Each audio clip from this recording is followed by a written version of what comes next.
My name is Krish Dhanam. Most of you know me, and those of you who don't will hopefully get to know us a little better.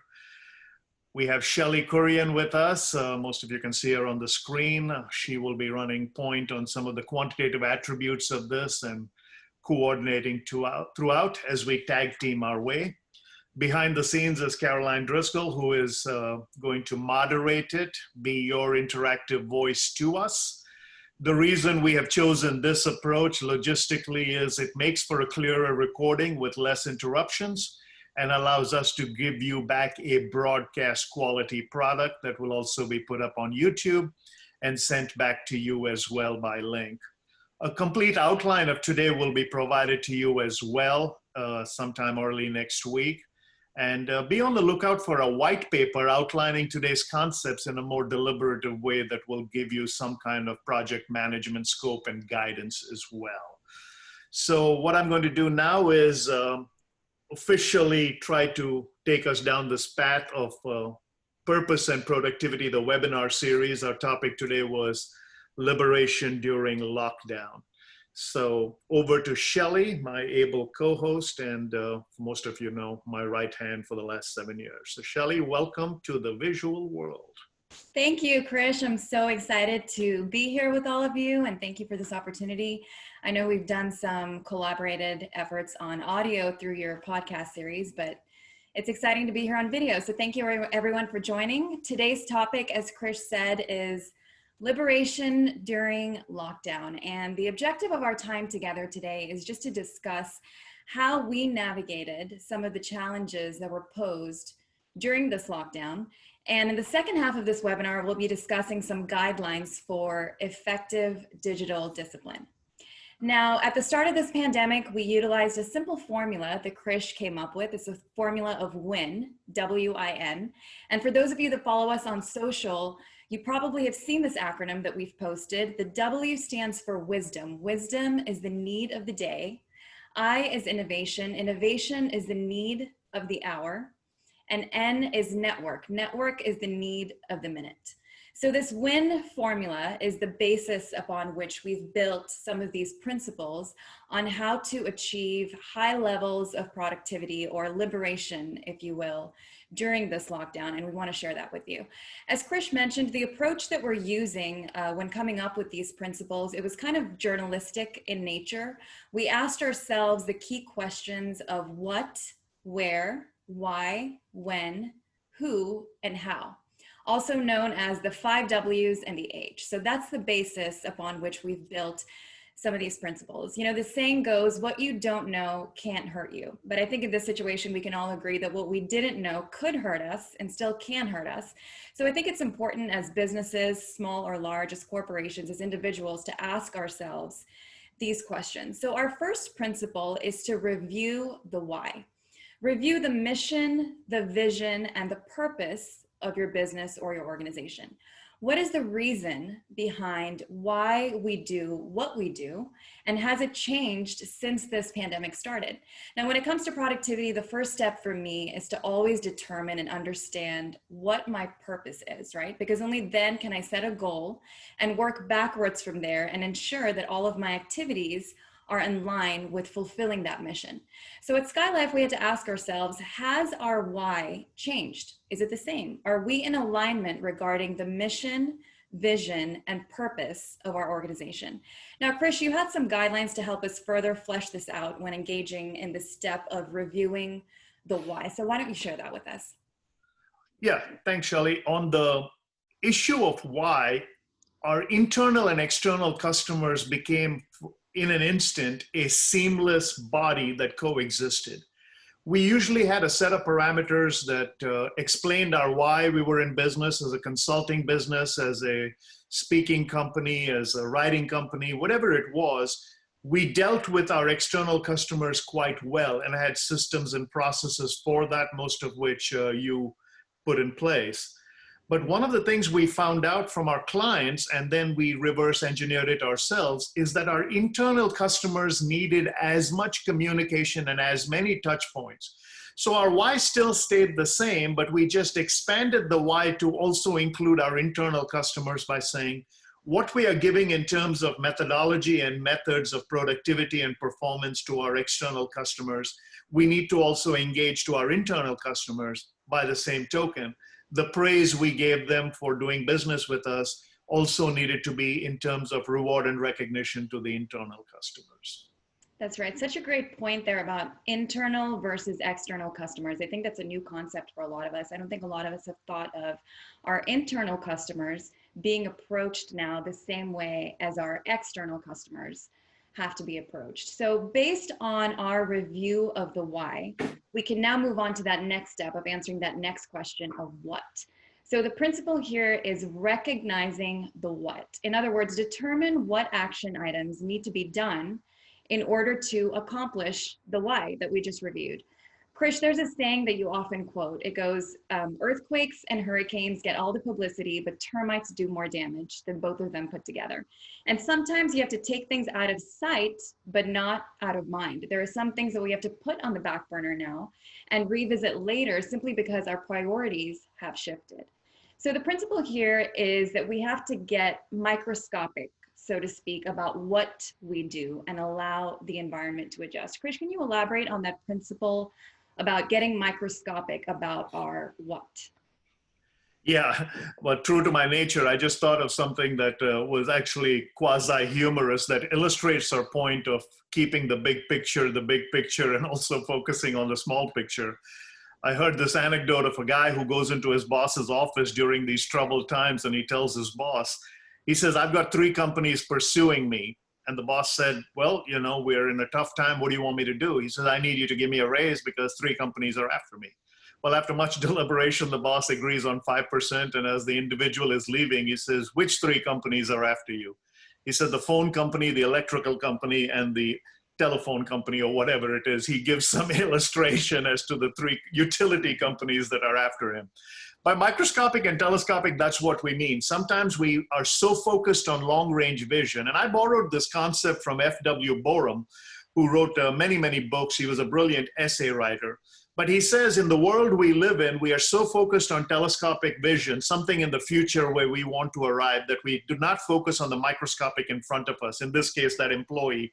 But he goes on to add, he says it's the same prevalent principle in reality of what he called mad dogs and mosquitoes. He says mad dogs get all the attention, but they may kill 100 people. Mosquitoes don't get enough attention, they may kill 100 million. So when we have to get down to the what we are doing, we have to get microscopic in that. Processes have to change, systems have to change, touch points have to change, feedback mechanisms have to change, and the frequency with which we are deploying what we do has to change. And to this end, I mean, our daily discipline has changed. Shelley and I have always had that relationship of digital construction, which means wherever in the world I was able to reach her, and she knew I was in another time zone, so she worked 24/7. But we continue that practice even though we're in the same time zone now, just for effectiveness. That's right. So we've talked about reviewing our why and recognizing the what that Krish just spoke about. And now we move on to reestablishing our how, which ties in a little bit, Krish, with what you just spoke about. Perhaps the core of the why of our organization hasn't changed, right? The core of our mission and our purpose hasn't changed. We may have had to amend it a little bit based on some of those principles that you mentioned regarding internal customers and external customers and all of that. But the core typically, I think, remains the same in most cases in terms of what our mission and our purpose is as a business. But I think the principle here is that the pandemic has forced us to change, right? Which is why we have to reestablish the how. So perhaps my purpose in my organization hasn't changed, but the way I go about fulfilling that role has likely changed. How we accomplish and implement our mission and our purpose and our vision now looks a little bit different. I think a prime example here at Skylife is that in-person events are no longer a possibility, right? So our mission of building globally diverse teams and providing revenue enhancement and promoting culture transformation now takes on a new form.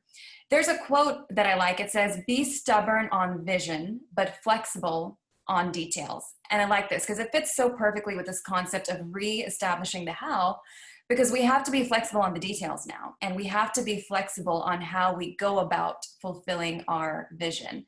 There's no room anymore for rigidity.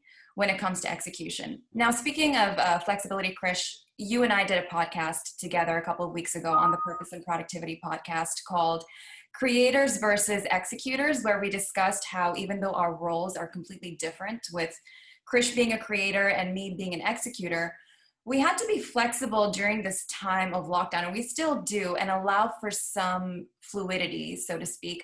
Krish, can you speak to that a little bit more in terms of how we had to switch roles periodically? Yeah, initially we were quite linear in that I would come up with an idea, and most of them, as you probably have been able to view and discount over a 7-year period, were harebrained. That's just my nature. I come up with a large number of ideas, and I'm a shotgun guy. I just go in and hoping that something will hit. And was very confident that her execution capability would get that to the finish point, and then we had very few feedback mechanisms in place, which means we trusted each other. I came up with an idea, she went and executed it. Once this thing started, we suddenly realized that there were different demographics we had to deal with. And as a result, I needed her to be creative to reach a different demographic, whether it was through our demystifying the millennial myth or the Shelley says components, which are some of the additional conduits we have built to our own consulting arm.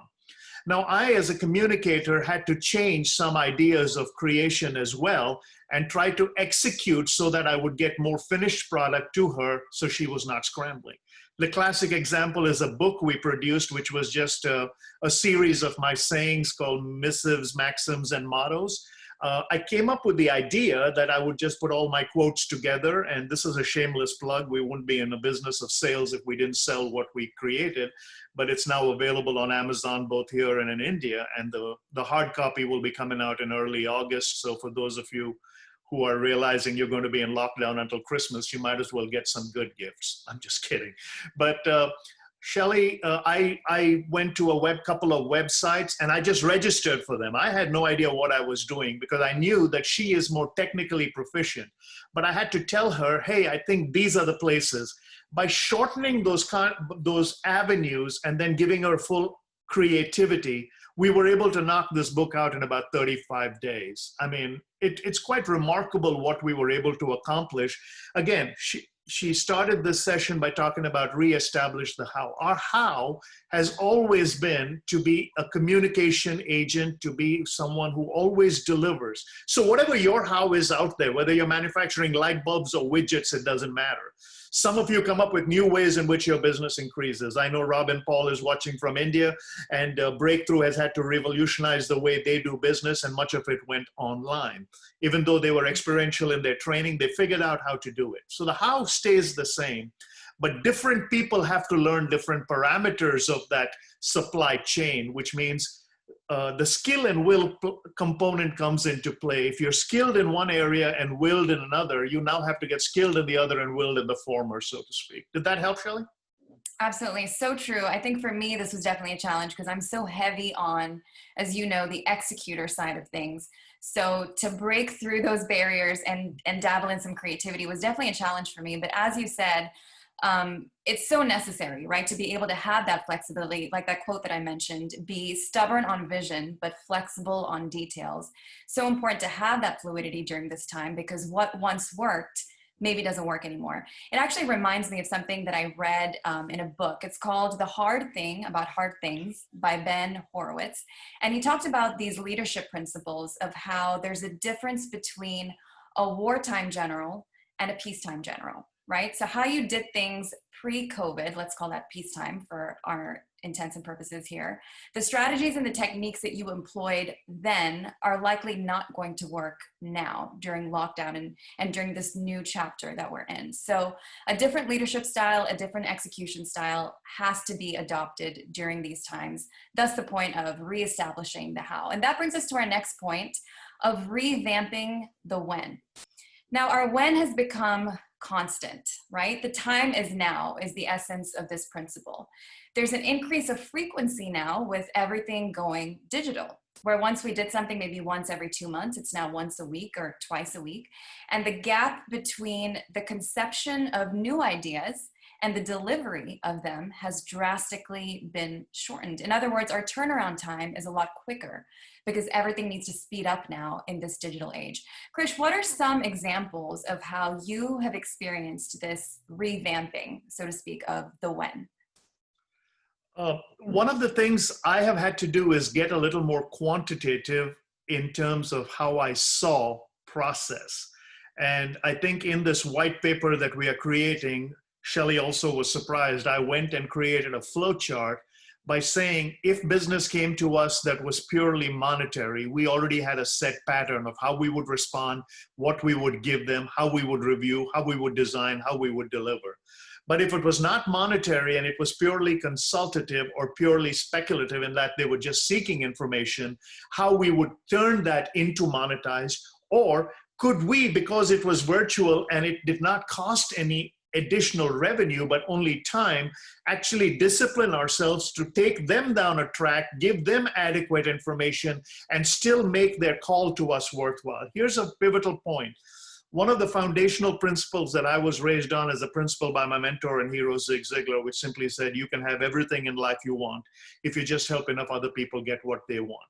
This assistance is not charity. This assistance is philosophical. What you're doing is you're making sure that you're stretching out your ability to those that can assist you, and you're offering your assistance and your availability to those that may not be able to afford you.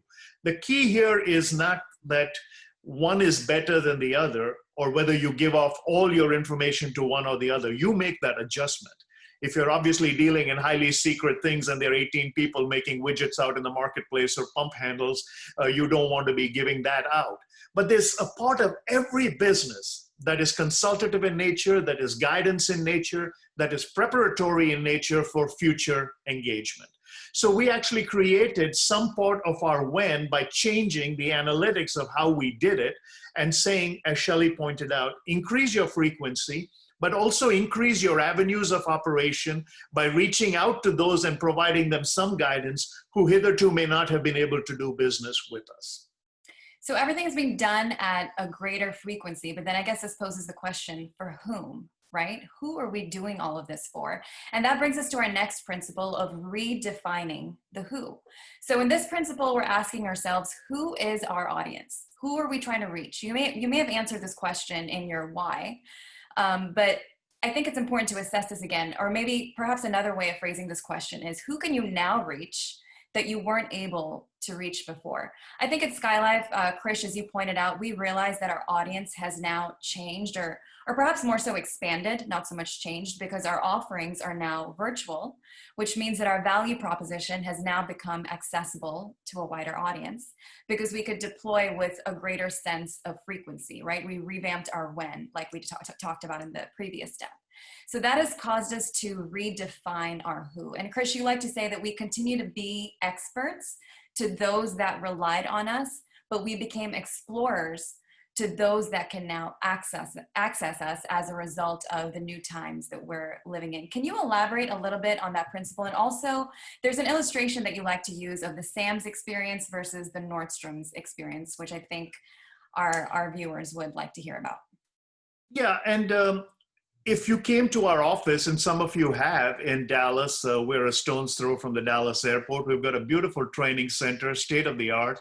It's very high end. Our building will match any building out there in terms of what it looks like, in aesthetic appeal, in terms of no expense was spared to create a physical infrastructure that was able to boast our broader group of companies. Shelley also is the executive director of our foundation.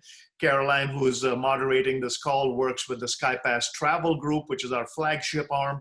We have an entertainment division. And this is not to talk about our scope, but our physical environment is very impressive. Everybody who walks in here has always marveled. But when we were doing a $1,000 a day seminar for high-end corporate people who wanted culture transformation based on books we had written or people we had interacted with, they walked into this place and expected that. That's the Nordstrom's experience. You pay $150 for a shirt, you expect $140 of customer service that goes with it, because at the end of the day, it's still a $10 shirt from Bangladesh, let's face it. But when we brought people in who were just church people, or people who came in for nonprofit, or someone who just wanted a place to meet, or passing through town and wanted to meet, we gave them the same hospitality. They had access to the same things. And Caroline, who's behind, will vouch for the fact that every one of them leave with a gift. That's just our hospitality, which means anybody who comes into our physical environment, even though they think that they're coming for a Sam's experience, will get a Nordstrom's experience. We wanted the same thing to parlay into the digital space. Our digital studio is very nice. And again, we've spared no expense to make sure that everything is accessible. But as you're evidencing from this, we are not taking what we do lightly. I spend hours developing this material. She spends hours documenting them. You go onto any of our websites, all of them have the latest and greatest information. Our faculty of advisors is the best in the world. I mean, we have amassed content from all over the globe for the last 30 years. So if you come to us for a digital experience that is at one end of the spectrum, trust me, you will leave at the other end completely loaded, so that you'll say, wow, I walked in there expecting one thing. Now here's the principle. We have always believed it is easier to under-promise and over-deliver. That makes what you do and who you do it with spectacular. Absolutely. Can you go over that principle of, we continue to be experts to those that relied on us before, right? Pre-COVID.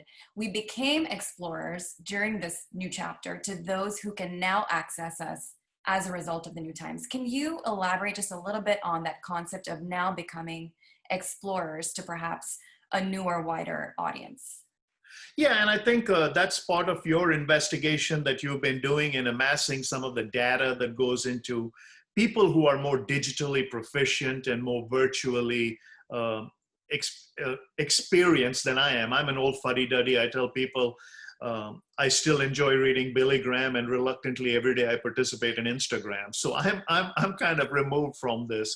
But there is a new world out there, and this new world out there, I have to be an explorer to it. So when she asks me to find information, I have to, whether it's reluctantly or not, go find it, and she has to do the same for me. But what this goal is that there is a whole market out there that has never considered consulting, has never considered coaching, has never considered mentoring, yet they need it. And they're reaching out to us from behind a keyboard somewhere saying, can you help us? Now, for these people, I cannot give my natural expertise. If you're a corporate vice president and you come to me for leadership advice, I can match my talent to your requirement and we can create a portfolio. But if you're a student somewhere who is now suddenly taken away from the campus because your classes are all virtual and you need motivation to wake up at 6 o'clock to do your homework from the assignment from the previous day, I can't help you in that with my natural style. So I have to go and explore what's out there that I can take. Now, here's the key. If you go back to our when and all of the things that we do, we keep the main thing the main thing. Our beauty has always been that we can take any information out there and make it exciting to those that receive it. We have always remained catalysts of information. We facilitate reaction and stay objective. So even when we learn new things, our old excellence, so in fact, many of you have heard me say, I don't subscribe to new normal. It's just old excellence in a new way. That's right. So that brings us to our last principle of where, right? So we talked about all these other questions, and the last principle is to revisit the where. So the where now, everyone's operational base has changed, right? Geography has multiplied. Everyone is accessible to everyone. The world is suddenly so much closer. Physical is now virtual, and there's an added component of convenience for all of us, but there's also this expectation that we need to reach more people on a consistent basis because we have this ability to be everywhere at the same time. Krish, have you revisited the where since this pandemic started, and how have you done that? Gone from, speaking in person to thousands of people all over the world, and now being subjected to a virtual platform. How has that allowed you to revisit the where component? I love the illustration you put because it just gave me the quantitative in my head. I've gone from speaking to thousands of people at a single time to thousands of times speaking to single people. My touch points have increased. I literally now wake up at 4 o'clock. I used to wake up at 5 o'clock. So my where is in terms of frequency of of effort has changed because I now deploy myself virtually, digitally, textually, in the sense that I write more than I have written before. They are not as long because I'm not looking to create a book. I'm looking to create a paragraph that I can post on a site like a LinkedIn or something that will inspire people there. I have spiritual forums that I belong to where I navigate the Bible studies and all there. I preach in churches every Sunday globally. So what happens is what used to be just a vocation that took about 4 or 5 hours of me physically speaking, now actually is taking between 25 and 30 hours of me doing 5 of these a day on average. Tomorrow I'll come back into the studio. There'll be nobody here, and I have to record 2 hours of content for a radio show that I'm asked to host after someone heard the podcast. Is it the fact that this person did not know that I could do it? No, they always knew what I did. They're just seeing a new effectiveness in this digital media that is more pithy. And maybe I am now discovering a new where for the simple reason that I was this, to make it simpler, I was a tome speaker, which means I always spoke in broad narratives and huge illustrations. I've been asked to become an app speaker, which means 3 clicks or less, you give me my stuff or else I'm going to find somebody else. So to that end, most of the people watching will realize that, I mean, the touch points are constant. I send out data all the time. Now, this is not to self-aggrandize ourselves, but I'm going to give you a real principle here. There is a lot of hurt in this world. Your liberation during lockdown will start with helping someone else be liberated during their lockdown, and your burden gets a lot easier. Amen. Very well said.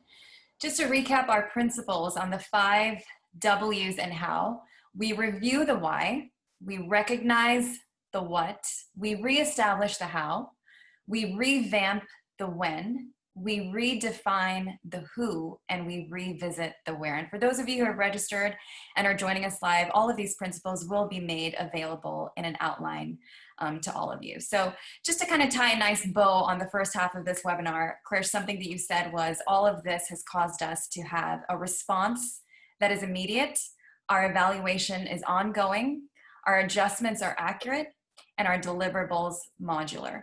Now, a part of liberation during lockdown is to master the art of digital discipline and digital delivery. Something you mentioned in the where aspect, in the component of revisit the where. You talked about how the where is now everywhere. So we have to revisit what once was our perhaps limited where and recognize that it has expanded because we're all so much closer together now because of this virtual world that we're engaging in. So this is actually a great segue into the second half of our webinar, where we are going to discuss guidelines for effective digital discipline. Now, that can mean a variety of things to a variety of different people, that term, effective digital discipline. Our intention with that is to give you a glimpse or a behind the scenes look, if you will, into some of the principles and practices that Krish puts into place when engaging with businesses and clients on this virtual platform. A lot of you that registered for this webinar actually had questions regarding tools or tips when engaging with clients virtually. And Krish, like we discussed earlier, you've gone from traveling all over the world and speaking to thousands of people in person to now engaging with them through a screen. And you actually coined this term that we use at Skylife, digital deliverables. So you've had some practices that you employ in order to stand out and in order to be more effective and perfect this art of digital delivery. So let's share that with those watching. And we can start off with the discovery call.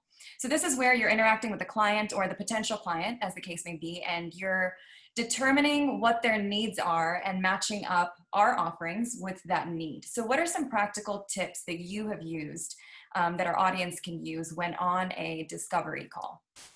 The first thing is, because it is virtual, I have a discipline which most of you who have been even watching us know. I always come onto the call, even if it is organized by someone else. If it's initiated by us, we maintain that discipline. But if it's organized by other people, I'm always the first person in the waiting room. There is an expectation when you are an authority that you also have to be approachable. Just because you're an authority and you're removed virtually, don't remove. Here's the principle. High tech should never replace high touch. The sentiment of you being there means something to them in this busy world and the cacophony of all the sounds that go around us. When they come into the virtual room and they see you're already there, they know that you care. And again, that old principle still works. People don't care how much you know until they know how much you care about them. I do a little bit of research on the company, not to the degree of being an expert. Remember, I'm a conduit, I'm a catalyst. My job is to facilitate a reaction. I'm a motivator. I work on the will side of things. Shelley works on the skill side of things. And for those of you that have asked about that component, she will become your expert. She will be the one who has created all of our systems. And if any of you have a need for that, she's your architect who can help you with that. But going back to my own research, I do the old Ben Franklin. I always find out what are the things that they need, what are the things I can offer, what are the assets, what are the liabilities, what's yes, what's no. But that only comes with some amount of knowledge of the client. Again, I don't want to be an expert. I want to be enough of an authority on their business. Second thing I look for in their own business is if their industry has either been affected by yesterday's headlines or are capable of making tomorrow's headlines. Some of them were on the cusp of great development. Some of them were on the cusp of right breakthrough, a great discovery, and then the pandemic hit, so now you're shut down. Some of them were on the heels of closing out, and suddenly they realized they don't need to because the competition is now leveled. Everybody is operating with the same parameters. So that's the other thing. You have to know where they are in their own game plan to see whether you can seamlessly fit or the pendulum has to swing a little further so that you can be part of that change management quotient with them. Then the other thing that is visual. One of the things that I do is I try to position behind me things that they can see that pertain to them. If it's a neutral environment, I will go into our studio and stand and screen. The background is behind Shelley there. This is my screen behind my office. But again, something as simple as everybody was messing around trying to get virtual backgrounds. And then when you move, there's a silhouette on your head and it's because you've just cut and pasted something and you don't want your boring wall behind. So you're trying to create some cute wallpapers. And then you may go to a 99-cent download or a $1 app and get something a little better. These things cost a little more money, but they're worth their weight in gold. And it's just on a roller. It's a screen behind you. What does it do? It tells them that you care. You're not mailing in your background just because. Why is it important? Remember, anybody can be a wandering generality. It takes a genius to be a meaningful specific. And you're trying to be a meaningful specific in that time. So these are some of the things. And again, positioning simple things and all that. This is not, this is a book by Jonathan Shibley, a good friend of mine. I was researching it for something else, so it's behind. Again, I'll give you a classic example. I'll let the cat out of the bag. This watch always is behind me. And then I suddenly realized that the battery had stopped, so I take it off. Your environment matters. Real good points there, Krish. What about before, so this was for the discovery call that you just shared those principles. What about right before the event and actually during the event? What are some tips that you can share with our audience? The other thing is always recalibrate in the sense, in the digital world, there is a lot of acceptance being given to a multitude of things that are being requested of people. You're probably inundated, just like I am, by everybody wanting you to join their call, everybody wanting you to be on their call. What sets it apart is probably reputation, but let me give you a principle here. Your affiliation determines your reputation, and your reputation determines your affiliation. Now, some of us, those of you who join me, we have a 20-year track record.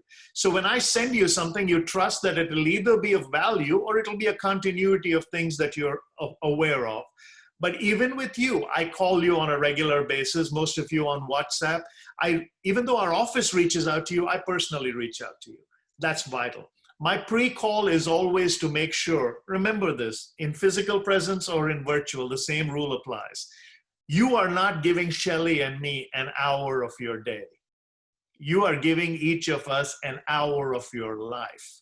If I multiply it times the number of people on this call, that's how much productivity we both have stolen from this world.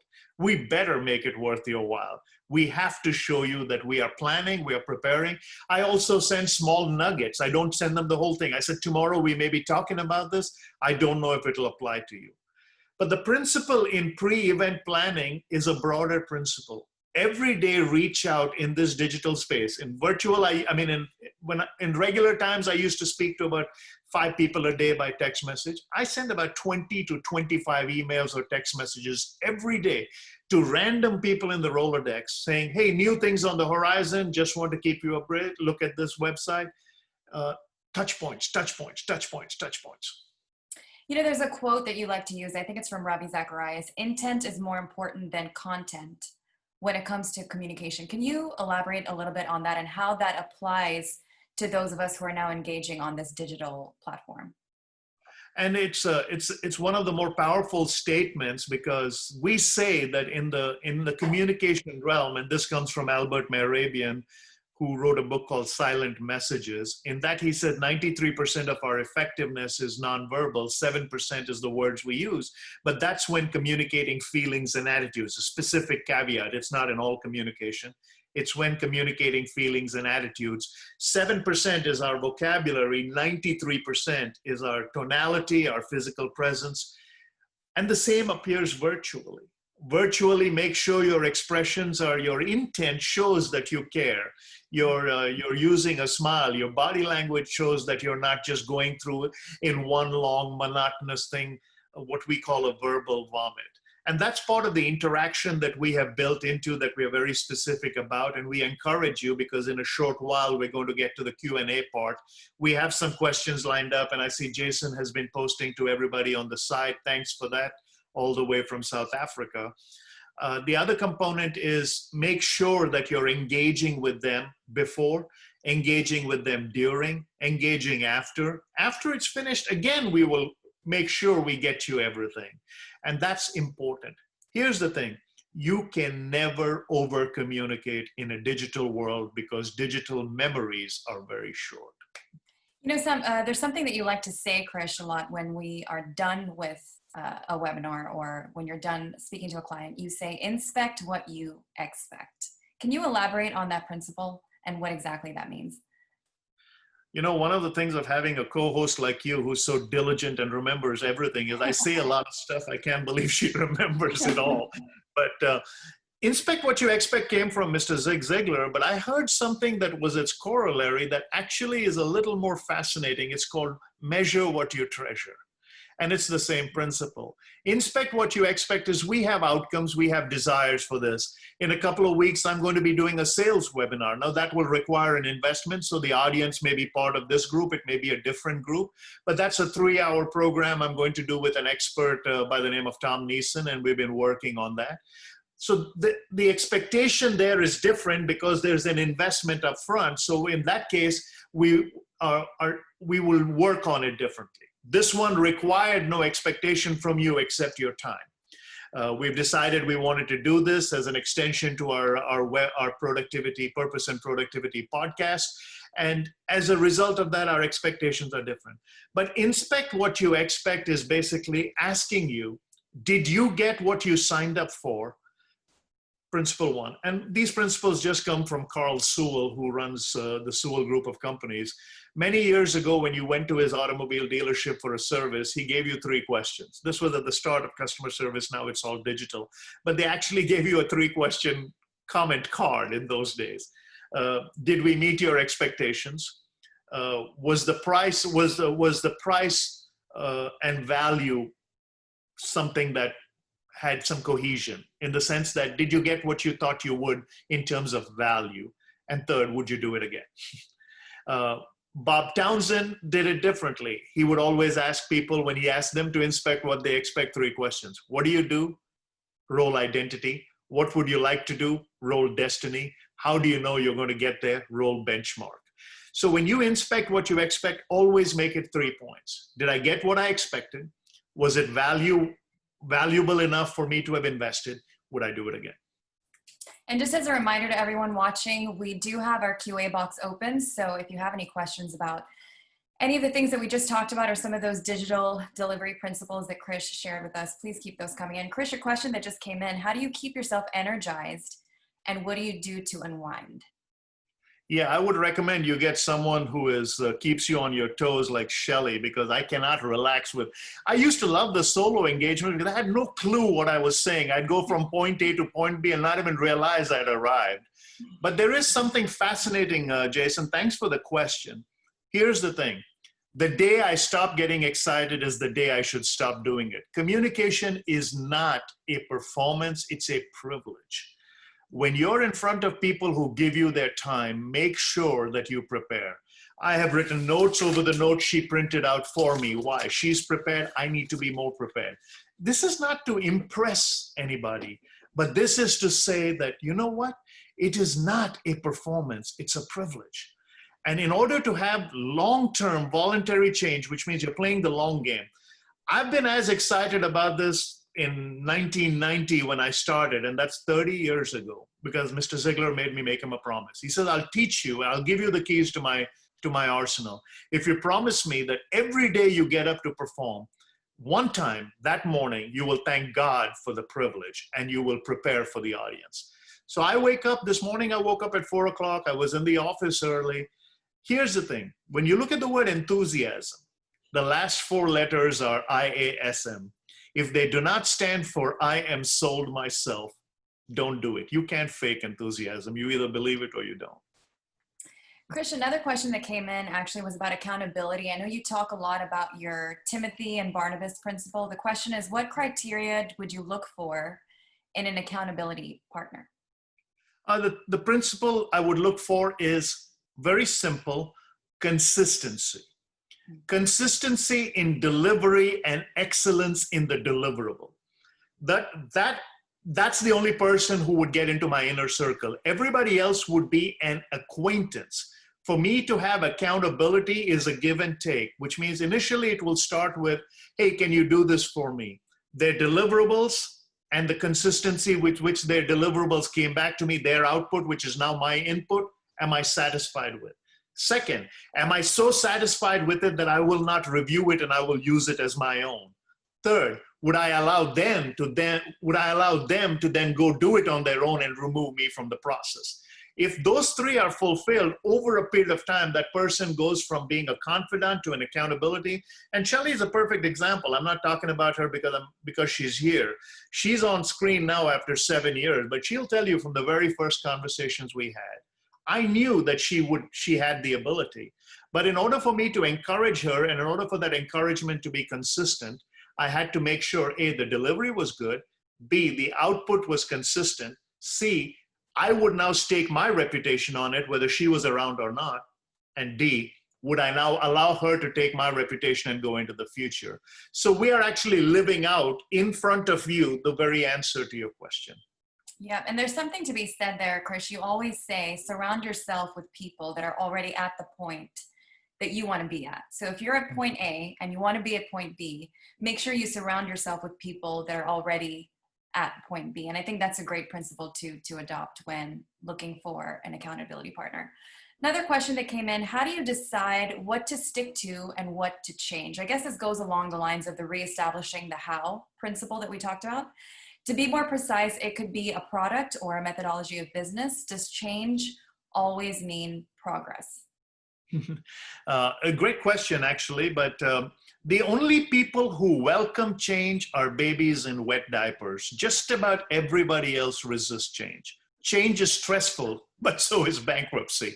So we need some change to survive, but we just don't change for the sake of change. In fact, I have a statement around this, and it goes like this: change without strategy is hopelessness, and change without initiative is cluelessness. You have to have a strategy, which means you cannot be a gamble, but you can take a calculated risk. So some change is vital to progress. But to answer the question in a quantitative, I want you to imagine a linear line, a ruler, and look at where you are on a scale of 1 to 10 in terms of the evolution of that product or that process. Now with product change, it is much harder because I think we gave an illustration with an organization the other day, but this company was in the meeting planning space and their world changed. Their product changed. Their product had no need anymore. Now, the need of the hour suddenly became these hand sanitizing gizmos. I mean, everybody's mixing buckets of alcohol and producing hand sanitizer, but they had a brilliant idea. They were already in the meeting space. They said, hey, why don't we go back to these companies and create a station that dispenses hand sanitizer, but provide it to them in some kind of a logo with their company logo on it, so it'll look not just like an also ran, but a best in class.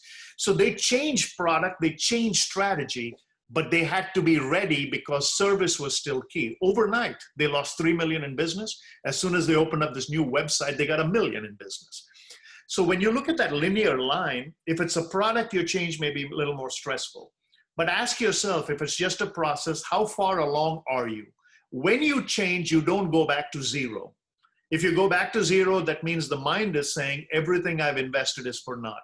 Try your best. If you're on a scale of 1 to 10 and you're at 6, only go back to 3. The one thing you can never lose in change is the foundation of who you are. Krish, can you speak a little bit to the blocks of time concept with productivity? We had a question about how to be more productive, and we'll actually be doing another webinar or maybe a podcast on 10 tips for productivity. For the sake of brevity, can you focus on the block of time aspect? Because the question related directly to time management. Well, if I flipped it around and asked you how you manage your time, and I'll answer it too, but my job is easy. I only have one job, running one company as it pertains to what we are doing here. My ministry and all that run by themselves. But you manage 3 different entities here. How do you block the time out? Because I remember yesterday when we were in a conversation, you were very, actually maybe I'll use her as a straw person and give her a chance to think of her answer, for the simple reason that she actually does this without even knowing. I asked her for something, but she responded right away saying that I can only get to this at a certain period of time because something else came up that warrants my immediate time. Now, the blocks of time I use, she actually practices. I have 4 blocks of time. I have something called superior time. Superior time for me is my boss, Victor. When he comes in and asks me for my time, usually I have allocated X amount of hours a week to him. It's not that he would take them all the time, but when he does, it's open. He can just walk into my office and said, will you be willing to go to lunch with me? We're going to run by one of the properties. I need to run something by you. I have something to catch up with him. It may take 3 hours, but that's called superior time. In a week of 40, mentally, I have 3 hours allocated towards my superior. I have the next biggest chunk is what is called task time. Then there is personal time. Then there is recreational time. However you segment your day, blocks of time, this comes from the Time Management Clinic and the Days of Old by a gentleman by the name of Merrill Douglas from Alpharetta, Georgia. And I don't know if they're still in existence, but this is where I borrowed that principle from. It is not a perfect science, but it is a better science than any other science. So in our relationship, her primary role is executive director of the foundation, but her tertiary role, and a fairly important role, is as a performance architect with the Skylife group. A lot of what I do depends on her output. In fact, everything I do depends on her output. And as a result of that, when I ask her a question, she may not give me an answer directly, but I may fall into that category of bucket of very important for her to at least close the loop on immediate communication, saying, I can only get your recording done that you need me to send to India by Monday. Is that good enough? That's important for me because that then explains the promise I can make. Now, here's the key. Once I do it, it's as good as gold. Now, you guys are not as fortunate. I am fortunate. Once I make that commitment, it's as good as gold. Come hell or high water, that thing will be on my desk on Monday. So another element of time management is trust. Only give your time or seek time from those you trust. And here's my closing, and then I'll let Shelley answer. Be a time miser if you want to have managed blocks of time. Otherwise, someone else will steal it. Great points, Krish. Just to add to that, going off of your principles of prioritizing, I think for me, there's something called the Eisenhower Method, which I think is talked about in the book 7 Habits of Highly Effective People, where you have your list of what you need to do and you prioritize based on what's urgent, what's important, what can wait till tomorrow, what can wait till the next hour, what absolutely cannot wait and needs to be done now. So an example of that is what Krish shared, where I said, you know, this is not something that you need right away, so we're going to put this off till Monday. I think it's so important to understand the difference between being effective and being efficient. And I think so often we focus on being efficient. Being efficient is doing things right. Being effective is doing the right things. And I think that principle is what helps me when it comes to managing my time and being productive, because I have to really assess and see, am I doing the right things? It's not all about doing a million things and doing them all right. It's about understanding, are those million things the right things that I need to be doing right now? So I think as my closer to that question, I'd like to, or to that answer, I'd like to say effective versus efficient, I think is so important to remember when it comes to productivity and managing your time. Efficient is doing things right. Effective is doing the right things. And we'll talk a little bit more about this in our productivity segment that we do later this month. And keep additional questions coming. I think we had one question that came up earlier, which I'll address in a second. To follow up on Shelley's comment of efficiency and effectiveness, the principle that is very similar to that, which will also help you, is don't just compete, complete. Sometimes what happens is when I grew up in India, which was a competition culture, which means if you didn't compete, it was almost a shame. There were so many different things you had to do and so many different things you had to do well. Now, there are 9 million ways to make a living, and I'm pretty sure I'd be a failure at most of them. So complete. And sometimes that requires your time management and your work management and your accountability and your accomplishment to take a back seat. You are not designed for everything, but some things you're designed for, you were the only one designed for it. The quote I use here is, you cannot be everything to everyone, but for someone, you are all they have. So make sure you keep the main thing, and go back and look at your skill inventory and ask yourself, is your imagination exceeding your involvement, in the sense that, are you just biting off more than you can chew? And that'll help the management of time. One of the questions that came in the early days was the question, as we were preparing for the seminar, early days, I sound like Moses. When going through the wilderness, this Exodus has only been like 120 days and it almost feels like 40 years. And I'm like the old guy with the stick trying to not make it a serpent. But if you need a Bible study on that, I'll probably be doing one soon anyway. But one of the questions came is, how do you create visual excellence, in the sense that what is the aha factor when you do something that is normative, that you would do anyway? This is a brilliant understanding, but here's the thing. Nobody remembers normal. Think Disney. Not the vision and how Walt's widow said, oh, he is the only one who could see the accomplishment and all. Just think about that. The most visited place on the planet glorifies a rodent. At the end of the day, that's what it is. The whole experience revolves around a mouse, and people have got their kids chained to a leash saying you're going to have a good time. But the excitement of Disney is the cast of characters that are involved in it, and that's what they're called. They call the cast. Shakespeare said, all the world's a stage, and we are nothing more than actors with entrances and exits. And that's how you have to think. It's drama, it's charisma, it's the ability to not be normal. Nobody remembers normal. You don't want, not abnormal, or as negative people call it, abnormal. You don't want to be weird, but you want to be remembered. You want to be remembered as someone who cared enough before, who was confident enough during, and was concerned enough after. Whatever that formula is, make sure that your before, your during, and your after creates that excitement where they say, you know what? I've done a lot of virtual stuff, but that was different. What was unusual about it? I don't know. Different strategies will evolve, but nobody can change originality. And you have to have that ability to do that dance. It's not an easy thing to do. Here's why. Life is not a popularity contest. If what you do is to be liked, then you're going to go with the flow. If you go with the flow, they're going to go where someone else wants you to go. If you want to be a contrarian, be researched, be careful, but more importantly, be confident, not overconfident. Confidence includes competence. Overconfidence is just pure arrogance. Krish, another question that came in is, how do you stay motivated to achieve your goals? This person is in a situation where he's had excitement for a few days and then lost sight of his goals. So what would be your advice to him? Yeah, and for goals, John F. Kennedy said, goals are just dreams with feet. The reason we lose excitement for goals, and if we asked a goal-setting question, why did you come up short in your goals? 5 of the 6 answers will be the same. I bit off more than I can chew. I was afraid. I didn't have the necessary skills. There are only 4 reasons Mr. Ziegler said that people won't have goals. They don't know how. They're too afraid. They don't have the right self-image, or they've never started. Whatever the 4 reasons are. The reason why goals fail is because there's a difference between having a goal and having a goals program. Alcoholics have goals. Drug addicts have goals. Bank robbers have goals.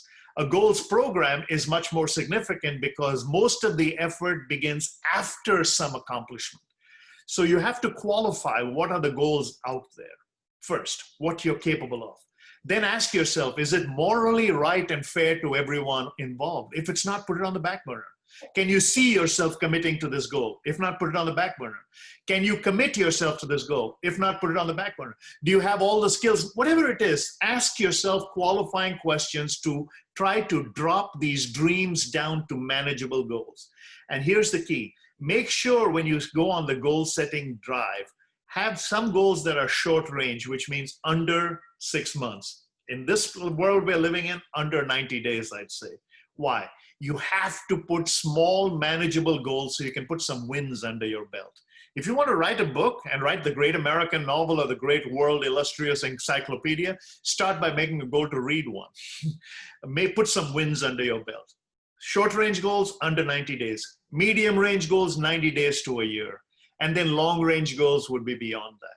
But make sure your goals are consistent. And last principle, ask yourself what are the 5 or 6 things in behavior that are warranted towards the bigger goal. And every day ask yourself if you did something towards them. If you go 3 days and haven't had a check mark, it might be time to rethink it. Sometimes we expect the end of the process while in the middle of the process because we're not managing the process. Mm-hmm. Here's another question. Can you share some thoughts on how to achieve excellence during times of uncertainty? You want to answer some of these? I'm hogging all the time. Well, I think actually I was going to add to your previous question, which I think ties in a little bit with this question. That component that we talked about of reviewing the why, I think is so important, right? Understanding what our purpose and our mission and our calling is, I think can help you not only achieve excellence, but also help you stay motivated to achieve your goals. I think a lot of times we get caught up in the what and the how when we're goal setting and we're on that pursuit of our goals. And a lot of those steps often are task oriented and it can take away our excitement and our passion. And so I think revisiting and reviewing the why is so important. And actually, I think that's part of my answer to this question on how to achieve excellence during this time of uncertainty. I have to always ask myself, what is my why, right? How can I achieve excellence? The way I can achieve excellence is if I set those clear goals and make steps to work towards those goals.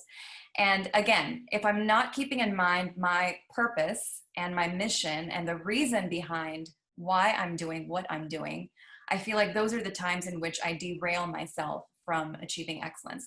For me, being a quantitative person, excellence also has a lot to do with productivity. And I've got some principles that I like to employ when it comes to productivity. Again, the first principle for productivity is understanding your purpose. You have to understand what that is and work backwards from there. There's some other principles that I can share with you offline or perhaps next time for the sake of brevity. There's a whole gamut of principles that come along with that. But I would say to highlight in summary form, understand your why and understand your purpose, and then make sure all of your activities are then aligned towards that. Krish? And to go back to the original question asked of me on keeping excellence, you know, Carl Menninger from the Menninger Clinic, Topeka, Kansas, I think was where this data came out. It says, when you feel the weight of the world on your shoulders, when you feel a nervous breakdown coming on, find someone else with an equal or bigger problem and get involved in solving their problem and yours will go away. Just as we are trying to strive for individual excellence, we have to share what we now have as bounty. So when we received a project, one of the things we did was we said, in order for us to be excellent, we have to have modular excellence, as Shelley pointed out. Every part of the quantitative continuum needed to have a good deliverable, and it had to be. The client asked us to produce some product for them, which was a video-based product. And based on the pandemic, we could have given them a substandard product. We could have given them a product that probably would have been okay because I could have been the videographer. Shelley was dealing with some of the issues of the close down in Dallas. I had managed to get myself marked as essential with another company so I could come to the studio. And we were piecemealing our way through it. But remember, this is posterity. This is a client who we have done work for.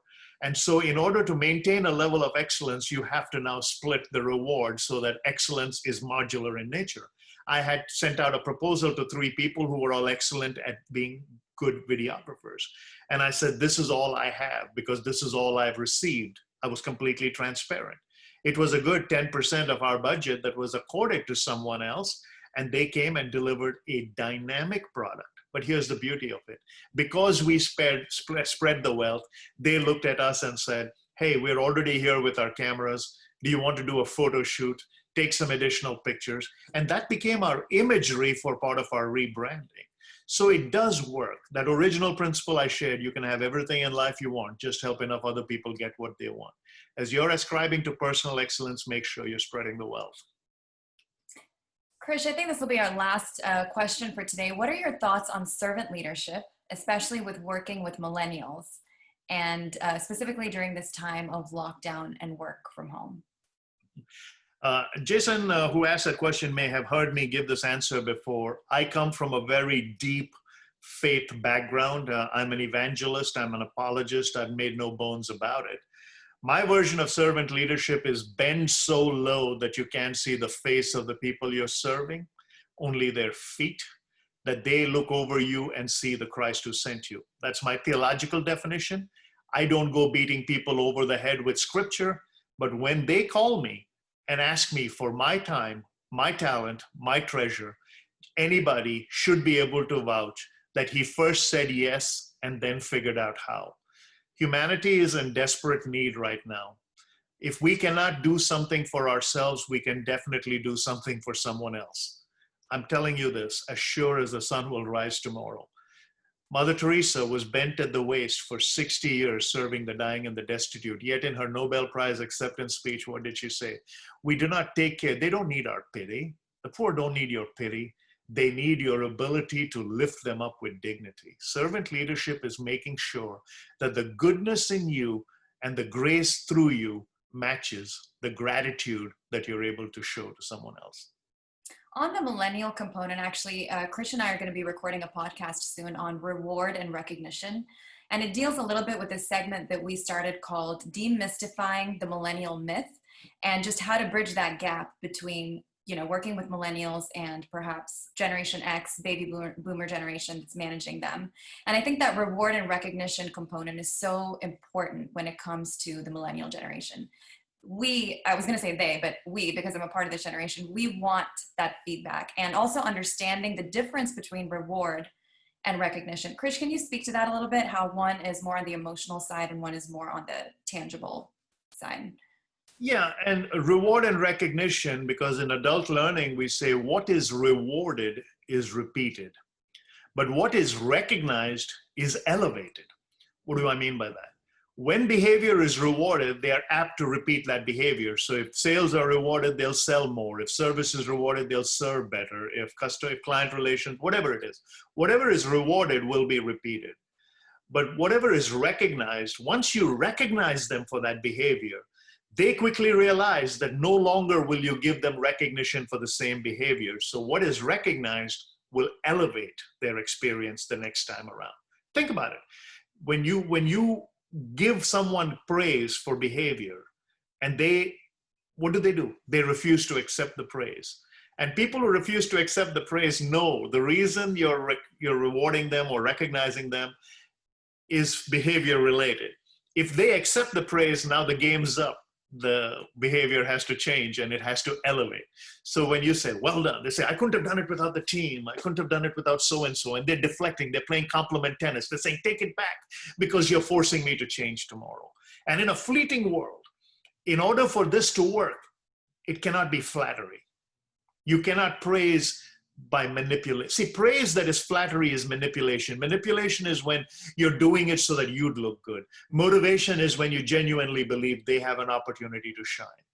See, this is the difference when you communicate between frivolous and factual communication and fellowship communication. Factual communication is well done, thanks, no harm, no foul, performance was met. Fellowship is when you say well done and you leave and they continue to perform because you were once there. So huge difference. But reward and recognition, when you reward, the behavior will be repeated. When you recognize, it'll be elevated. Another thing just to add to that, I think, again, going back to the why, I feel like all of my answers have to do with identifying our purpose, but it just goes to show that that's such an integral part of all of these processes. As a servant leader to the millennial generation, identifying your why and reminding them of their role in accomplishing that why, I think is so important, right? Reminding them this is the big picture vision or mission or purpose of our business, of our organization, and this is the role that you have to play in making this happen. It gives them purpose, it gives them a sense of meaning. And I think a lot of times millennials are just looking for that sense of purpose behind why they're doing what they're doing. Because it's just so easy to fall into this task-oriented monotony of just fulfilling requests. But really the big picture is everything that you're doing is working towards a bigger goal of our organization. And you're such an important part of that. So simple principle, but one I think that goes a long way. Shelley, recently I had a chance to speak to a group of so-called millennials. They were interns at a company. And when we were going through it, of course, I was this altruistic old sage who was so fuddy-duddy. I was looking like their dad, but trying to talk like them. And I asked them a question. I said, if I stood in front of you and told you that you are 100%, you're not 100% of the problem, you're 100% of the future, what would scare you more? Wow. Would you like to be known as 100% of the problem because people say, hey, it's a millennial problem, their work ethic, whatever it is? Or would you like me to just put it in present continuous and say, you know what, I don't know whether you're 100% of the problem, but you're definitely 100% of the future. What would make you take stock? And all of them responded to that. I have never heard that. I said, listen, all our plans are for the future. My friend Brian Flanagan always said, everything we talk, everything we do is about the future. We're going to spend most of our time there. So is that all she wrote? Man, people are bragging on you here. Are they? All right. Well, at least the world's catching up. All right. We let the cat out of the bag. If you guys enjoyed this, hopefully, any other questions, we want to make sure we give you that chance, I think, but we're right at that little past the hour mark and looks like most of them have stayed, so that's good. Are there any other questions we have? One last question. Actually, two final questions if we have time for it. This person says, since you touched on motivation, given the current situation, how would you approach motivating independent travel consultants when travel is not a focus right now? Here's the interesting thing. We're talking to, my wife happens to be in this space and not as a full-time, but in a part-time capacity. But if travel is not the thing, I really, this is one of those much harder things it's easier to say than to do. But one of the things that individually is I have to cast a vision. I have to cast a vision of what will be. Now, one of the travel consultants I talked to in a different division of this organization brought up something interesting. She says, I'm having to rethink a lot of the where I'm going to send these people. Historically, we were sending them on cruises, but those have been sidelined for a period of time. Most of the major ones have put things on shelf. So what can we do? Are there other places you can go to? So here's where you may have to draw the lines a little closer to home, something that is actually visible. When something was a 7-day excursion, maybe we need to be thinking, here's why. Uncertainty is not in the pandemic. Uncertainty is an absence from familiarity for a period of time. Everybody I'm talking to who has put plans on hold is because they would rather be comfortable within sight of their foundation. Anytime there's uncertainty in any business, the only motivation you can give them is based on that line. Show people how far they can go. When they get there, they can see further. So maybe we draw the lines back, we bring the horizons back, we talk about trips within driving distance, and maybe we start our conversations. Here's why. Activity leads to accomplishment, but activity can never be confused for accomplishment. But once you start that activity of just trying to partner things where you're drawing the lines closer, at least you're able to have more conversations. If we're just, again, it goes back to that sports analogy.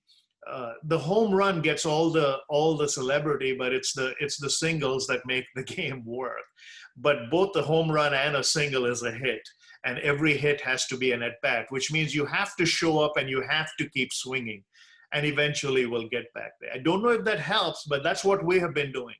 We are where my keynote fees are much higher, and I would rather just do one of those big keynotes a day and then travel around the world and be an evangelist. I'm now having to do 10 events of an hour in duration to make up one event because I just drew the lines closer. I can see that. I can see the end. It's a much easier sell. So hopefully that helps. Okay, here's the last question we'll take for today. On helping others find their purpose, Krish, do you have any suggestions on how to help people find their purpose? This person says, I think it's Jason, he says he uses the 5 why process. Any other suggestions? Yeah, one of the things that we have amalgamated is a life value continuum that was borrowed from a couple of other things, and we have that archived for any of you interested. Everybody who's on this call will get the outline for this program and the process we laid out for you. But that one is a little more specific because I do take time to review it. But it's a life value continuum which asks you to look at everything you want to accomplish through a value mechanism. Dennis Waitley said value is in the doer, not the deed. But all the time we look at motivation and goals, it's all about activity, it's all about behavior, it's all about change, it's all about stuff. This one goes back and takes a deep dive within. Why do you want to do that?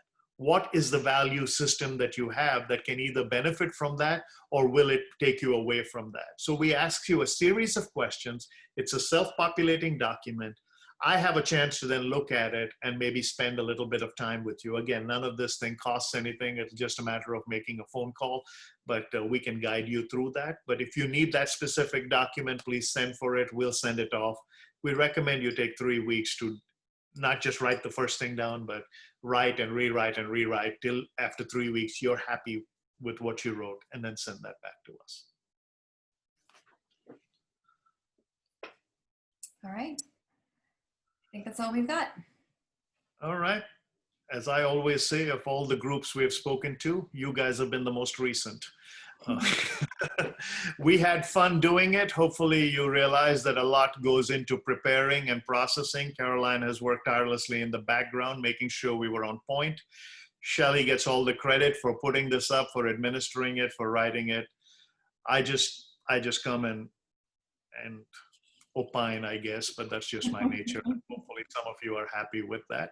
But if you like this and you like the tag team approach, well, even if you don't like it, we're going to do it again. We'll find another. I'm just kidding. Lighten up. Good God. Anyhow, Shelley, any final thoughts?